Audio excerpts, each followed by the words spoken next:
Hello everyone, मैं नाम है एडवर्ड देशनी सिंह राजपूत।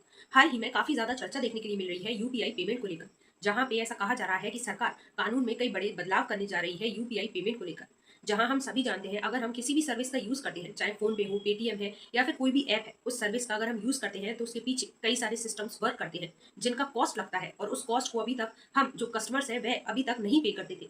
और अब ऐसा कहा जा रहा है कि सरकार यह जो कानून ला रही है उसके बाद हमको वो पे करना होगा। और मैं बता दूं, ऐसा भी कहा जा रहा है कि स्पेसिफिकली जो एमडीआर है वह पे करेंगे। तो आइए जानते हैं कि यह पूरा मामला क्या है और सरकार ने अचानक से यह फैसला लेने का क्यों सोचा, और ये एमडीआर का मतलब क्या होता है। देखिए, गवर्नमेंट एक प्रपोजल लेकर आई है, एक कानून में अमेंडमेंट करना चाहती है, और उस कानून का नाम है payment and settlement system PSS act 2007। और देखिए, यह जो सरकार चेंजेस लेके आ रही है, इससे सरकार को फ्लेक्सिबिलिटी मिल जाएगी, एक तरीके से पावर मिल जाएगी कि सरकार डिसाइड कर पाएगी कि किस तरीके के पेमेंट सिस्टम पर सरकार चार्ज लगा सकती है, किस टाइप के ट्रांजेक्शन पर एमडीआर चार्ज लगा सकती है। सबसे पहले अगर हम बात करें कि एमडीआर यानी मर्चेंट डिस्काउंट रेट होता क्या है, तो देखिए, अगर हम सिंपल भाषा में बात करें तो यह एक फी या एक चार्ज होता है जो कि मर्चेंट पर लगाया जाता है, ना कि कस्टमर पर। अगर हम एग्जाम्पल के तौर पर बात करें तो मान लीजिए, अगर हम कभी कोई दुकान पे जाते हैं तो अगर हम कोई सामान खरीदते हैं तो वह 200 रुपए का खरीदते हैं मान लीजिए, और वह 200 रुपए अगर हम यूपीआई से पे करते हैं तो पूरे 200 रुपए करते हैं। लेकिन आप ध्यान दीजिएगा कि वह 200 रुपए पूरे नहीं पहुंचते उस शॉपकीपर के पास, कुछ ना कुछ परसेंट कट के उसके पास पहुंचते हैं, और जो फी कटी हुई होती है,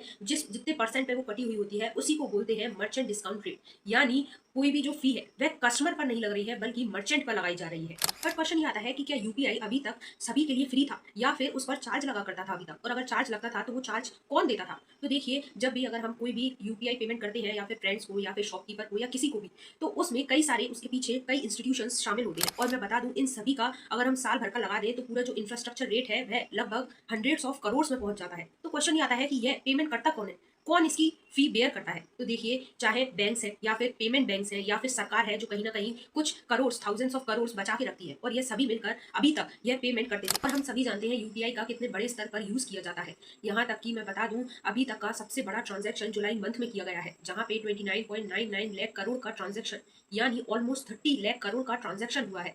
वहीं अगर हम नंबर ऑफ ट्रांजैक्शंस में बात करें तो 23.66 बिलियन का ट्रांजैक्शन हुआ है। तो आप समझ सकते हैं कि कितने बड़े स्तर पर यूपीआई का यूज किया जा रहा है। तो क्वेश्चन ये आता है कि फिर प्रॉब्लम क्या है। तो देखिए, प्रॉब्लम ये है कि इन फ्यूचर अभी इतने बड़े लेवल पे हो रहा है, तो इन फ्यूचर कितना ज्यादा यह बढ़ता जाएगा। तो इसका जो पूरा इंफ्रास्ट्रक्चर कॉस्ट है, जो पीछे से पूरा कॉस्ट आता है, उसको कौन बेयर करेगा, कौन भरेगा। और इसीलिए सरकार कानून है उसमें कई बड़े बदलाव लेके आ रही है। और देखिए, ऐसा नहीं है कि यह जो एमडीआर चार्ज है यह सभी पर लगेगा। जो छोटे शॉपकीपर्स हैं, जो दुकानदार है, सब्जी वाला है, जो छोटे छोटे कस्टमर्स हैं, उन पर नहीं लगेगा। जो नॉर्मल लोग हैं उन पर भी नहीं लगेगा। यह चार्ज केवल जो बड़े बड़े बिजनेसमैन हैं उन सभी पे लगेगा। यहाँ तक कि ऐसा भी कहा जा रहा है कि यह ट्रांजैक्शन 2000 से ऊपर कोई भी अगर ट्रांजैक्शन करता है, यूपीआई पेमेंट करता है, उन पर चार्ज लगाया जाएगा। ऐसी वीडियोस देखने के लिए प्लीज फॉलो, सब्सक्राइब।